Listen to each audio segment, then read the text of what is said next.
پاکستان کے آئین میں 18ویں ترمیم کے بعد تعلیم کا محکمہ صوبوں کے زیر انتظام آ گیا ہے۔ پاکستان اکنامک سروے 2017-18 کے مطابق ملک کی 42% آبادی ناخواندہ ہے۔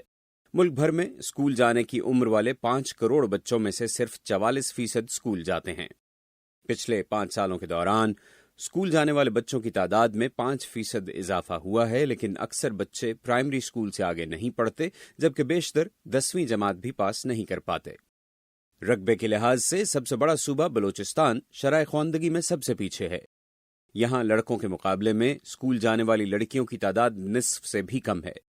محکمہ تعلیم بلوچستان کے اعداد و شمار کے مطابق صوبے کی 1 کروڑ 25 لاکھ آبادی کے لیے 13,400 سرکاری اسکول قائم ہیں، جن میں 62,000 اساتذہ 14 لاکھ طالب علموں کو تعلیم فراہم کر رہے ہیں، جبکہ 20 لاکھ بچے اسکول نہیں جاتے۔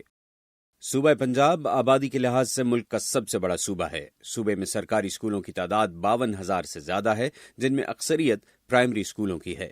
ان اسکولوں میں 1.25 کروڑ کے قریب بچے داخل ہیں، جبکہ 90 لاکھ سے زائد بچے اسکول نہیں جاتے، جن میں لڑکیوں کی تعداد زیادہ ہے۔ پنجاب میں پرائمری اور ہائی اسکول کے اساتذہ کی تعداد لگ بھگ 3,77,000 ہے۔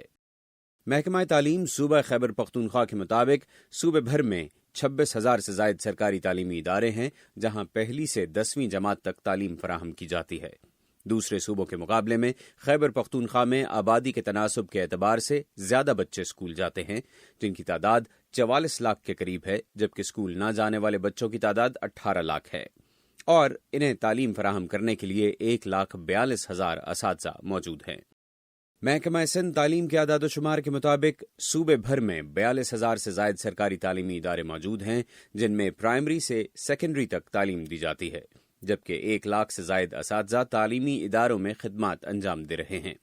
حکومت سندھ کے مطابق صوبے میں 65 لاکھ ایسے بچے ہیں جو تعلیم حاصل نہیں کرتے، جبکہ اسکول جانے والے بچوں کی تعداد صرف 42 لاکھ ہے۔ ناخواندگی کی بڑی وجہ یہ بھی ہے کہ صوبے کے اکثر علاقوں میں دور دور تک اسکول موجود ہی نہیں ہیں۔